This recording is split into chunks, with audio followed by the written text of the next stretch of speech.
These are the notes for Tuesday, January 26th. We are starting our unit on similarity, but like normal, we've got some background information that we need to take care of. So first thing, for anyone who is not here today, there are two sets of unit of measurement that I want you to copy down. The first one, and put this on a piece of notebook paper in your geometry notebook. Go ahead and pause the video now. Write down those units of measurement for lengths. Now that you have those written down, go ahead and write down these. They are for liquid units of measurement. Notice I am using all the English units. Metric units, we can deal with those a little later, plus you'll get those if and when you take chemistry. So pause again, add these to your notes. All right, now that you have all those written down, we're going to use them using something called unit multipliers to convert from one unit of measurement to the other. And even though I think you've probably done conversions before, you may not have used unit multipliers. Please practice this whenever possible, and I'll be using it in class. The word unit multiplier implies that we are going to multiply, and unit meaning one. We're going to multiply numbers times fractions that essentially make the number 1, so that we're not going to change the value of the fraction, but we are going to change the way they look. First one may be a little confusing to you, but as you see them worked, I think it will start to make sense. All right, so step 1, we're going to convert 5 miles to feet. I'm going to go ahead and write my 5 miles, and you make sure you write down all the units of measurement. I want to multiply this times a unit multiplier, so a fraction that essentially means the number 1. I want miles to cancel out, and eventually I'm going to get to inches. So I look through my list, and if you notice right here, I see that 1 mile equals 5,280 feet. So I'm going to put the abbreviation for mile in the denominator. When I start multiplying and canceling, the miles will cancel out, and I'm going to convert to feet. And what you will see happen each time is I write the units in first, then I go back and I add numbers. 1 mile is 5,280 feet. Now, when you multiply fractions, we multiply and reduce, or we can reduce first, canceling out numbers that are the same in the numerator and denominator. Well, it works just like that with units. Since miles are in both the numerator and denominator, I can cancel them. Now I'm in feet. Well, I want to end up in inches, so I'm going to use another unit multiplier. Since I want feet to cancel, I'm going to put feet in the denominator, and I have a comparison of feet and inches right there, so I'm going to move it into inches, and 12 inches equals 1 foot. And I put the numbers in. Just like before, feet cancel, and my unit of measurement I'm in is now inches. To get the number, I'll multiply the 5 times the 5,280 times the 12, and I apologize, I don't have that number sitting in front of me because I left my sheet somewhere else, but you can punch that in the calculator. The unit of measurement is inches. It's a large number. Okay, let's try it again, only this time, let's go through yards. I figure you all can punch the numbers. I'll just get us to where we know how to do it. Again, we're going to start out with 5 miles. And we're going to go through yards this time. Thank you. Ms. Jacoby just brought me the answers so we can check them. All right, unit multiplier. We're going to multiply it times a fraction. I want miles to cancel out, so I will put mi in the denominator. And if we look up here, there is a comparison of yards and miles. So let's write yard in the numerator, and 1 mile is 1,760 yards. And we can cancel out the miles. We're not in inches yet, so we need another unit multiplier. I want yards to cancel, so I'll put it in the denominator.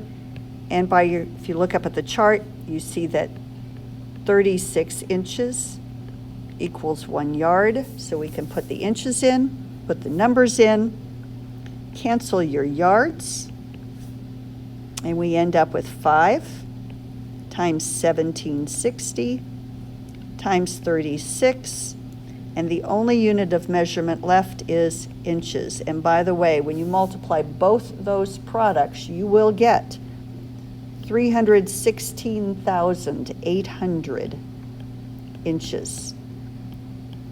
No matter which way we do this, we get exactly the same answer, which is what we'd expect.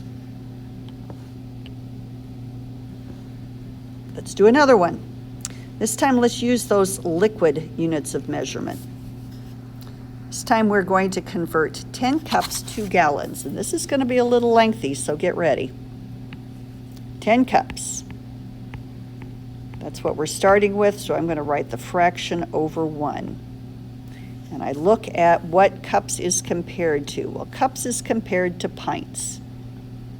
So I'm going to put cups in the denominator, pints in the numerator. 2 cups equals 1 pint. And I'm going to keep track of what I'm doing by canceling out my cups. I am now in pints. Pints and quarts are compared, so put pint in the denominator, quart in the numerator. 2 pints equals 1 quart. Write the numbers in, cancel the pints. I am now in quarts. Not where I need to be yet. Another unit multiplier, put quart in the denominator. I have a comparison of quarts and gallons, so quarts in the denominator, gallons is in the numerator. 4 quarts equals 1 gallon, so you put the numbers in, cancel out the quarts. To get our final answer, we have 10 times 1 times 1 times 1 over 1 times 2 times 2 times 4, or 10 over 16 gallons. If you reduce the fraction, you get 5/8 of a gallon. For those of you who love decimals, that's the same as 0.625 of a gallon. Hopefully, as you watch this, these are getting easier each time you see one done. Let's do 2 more, just to make sure. I had originally wanted everybody to do these on their own, but we ended up doing them together in class, so we'll just go ahead and work these together. First one, we have 1.6 miles, and we're going to convert it to inches. If you look back at your list, you have a miles to feet and a miles to yard conversion. You can pick either one. I like going through feet. That's just me. It doesn't matter which one. I want miles to cancel, and I'm going to compare it to feet. So feet goes in the numerator. There are 5,280 feet in 1 mile. And I'll cancel out the MIs. Need to keep going because I want inches, and I'm going to want feet to cancel, so I put the FT in the denominator. And I have a conversion for feet and inches. So there are 12 inches in 1 foot. Cancel out the FTs. And we have 1.6 times 5,280 times 12 over 1 times 1 times 1. That would be 101,376 inches. And it makes sense that there'd be a whole lot more inches than miles. Okay, last one, 3 quarts to cups. Here we go, 3 QT over 1. We're going to change it to cups. All right, unit multiplier. Again, we're using that second group. We're going quarts to cups. So the only measurement I have up there is quarts to pints, so we're going through pints. So here we go.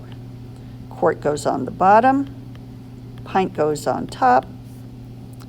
There's 2 pints in a quart.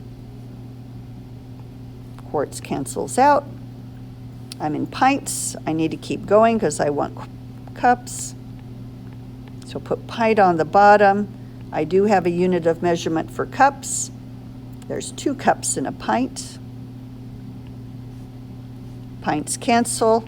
Once you see that you are in the unit of measurement that you were looking for, you're ready to come up with the answer. 3 times 2 times 2 is 12 over 1 times 1 times 1, and our unit of measurement is cups.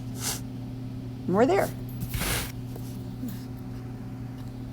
All right, we're going to step away from this for a little bit, and we're going to talk about another term that's used, I guess, a lot when we're talking similar figures. The whole unit is about similarity, not necessarily congruent, but very, very similar. They look the same, but aren't quite the same. Ratios are used a lot, so we better define what a ratio is. Ratio is a comparison of 2 quantities by division. There are 3 different ways we can write them. A ratio of A to B, where B is not equal to 0 because we can't divide by 0, can be written as a fraction, A over B. It can be written with a colon, A colon B, which is read A to B, or we can actually write it out in words, A to B. All of these mean exactly the same thing. Even though we may write this as a fraction, we're thinking of it as a comparison of 2 quantities. For example, in my 6th-hour geometry class, there are 12 girls, 6 boys. And if I want the ratio of boys to girls, that would be 6, because there's 6 boys, to 12, because there's 12 girls. I can write it as 6 to 12, I can write it as 6 colon 12, or I can write it as 6 over 12, a fraction. And like always, if you're going to write the fraction, you do want to reduce it. In other words, for every boy, there are 2 girls in that class. All right, let's practice again. The ratio of girls to students. There are 12 girls, so 12 to, total number of students is 18, so it's 12 to 18. Notice the word before, the word before to, T-O, goes first in the ratio. So 12 to 18, or 12 colon 18, or 12 divided by 18, which you would reduce down to 2/3. Finally, the ratio of girls to boys. There are 12 girls. There are 6 boys. So we could write it any one of the 3 ways, and if you write it like a fraction, you do reduce. Keep the 1 so that we can see that we're comparing 2 to 1. We'll talk more about ratios as we proceed through this unit. For right now, we're going to take 2 ratios, we're going to set them equal to each other, and we have something called a proportion. And the reason I want to go ahead and talk about proportion today is we're going to practice solving proportions. A proportion is an equation stating that 2 ratios are equal. The first and last numbers in the proportions are called extremes. And if you look at the pictures, the 2 fractions I have set equal to each other, you can see that the 2 and the 6 are the extremes. They're at the top left and lower right when written as a fraction. And when you write them with colons, they are on the outsides, meaning the extreme left and the extreme right. The 2 numbers in the middle are called the means of the proportion, meaning middle. The word mean quite often implies middle. We're going to look at our proportions written as fractions. And the easiest way to solve equations that are written as proportions is to do something called cross multiplication. I am guessing that in algebra you did this. It says to solve a proportion, and that means a ratio equal to a ratio. This is the only time you can use cross multiplication. It's the product of the means, in other words, the 5 and the x, It equals the product of the extremes, the 6 and the 4. So we can solve it by taking 5x equal to 24, dividing both sides by 5, and x equals 24 fifths. Whenever you solve these, I do want you to show me the cross product. Next one, the product of the means, that's 9 times y, equals the product of the extremes, the 3 times the y plus 4. Notice the parentheses. We want to make sure that we're taking the 3 and multiplying it times the entire quantity y plus 4. So you do have to insert some parentheses.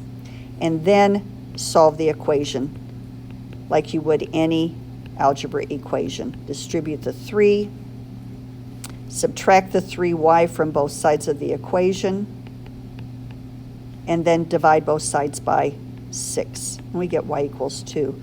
The nice thing about these is that you can check them by putting that 2 in for y and make sure that it's a true statement. 2 plus 4 is 6, and 6/9 does reduce down to 2/3. It works every single time. You can always check. One last example, and I threw this one in here because I don't think we've seen things like this for a while. When you multiply the means on this one, we have p times p. Remember, that is not 2p, it is p squared. P times p is p squared. 4 times 9 is 36. And the opposite of squaring is to take the square root. So we take the square root of both sides of that equation, and we get p equals positive or negative 6. And it's positive or negative because 6 times 6 is 36, and negative 6 times negative 6 is 36. The assignment today is a puzzle using cross products to solve. I do have it posted. I'm going to go ahead, and for those of you who are looking at the notes now, you will see that the assignment is available to you in just a few minutes. Make sure you take a blank sheet of notebook paper, write down the problem number, write down the problem, show the cross product like I'm pointing to right there, then show your work all the way through to get the answer. I am not going to be checking answers. I'm going to be checking your work. So if you don't show the work, you will receive a 0 on this assignment. It's very important that everybody learns how to do the cross products, so that's what we're checking. Hope to see you in class soon.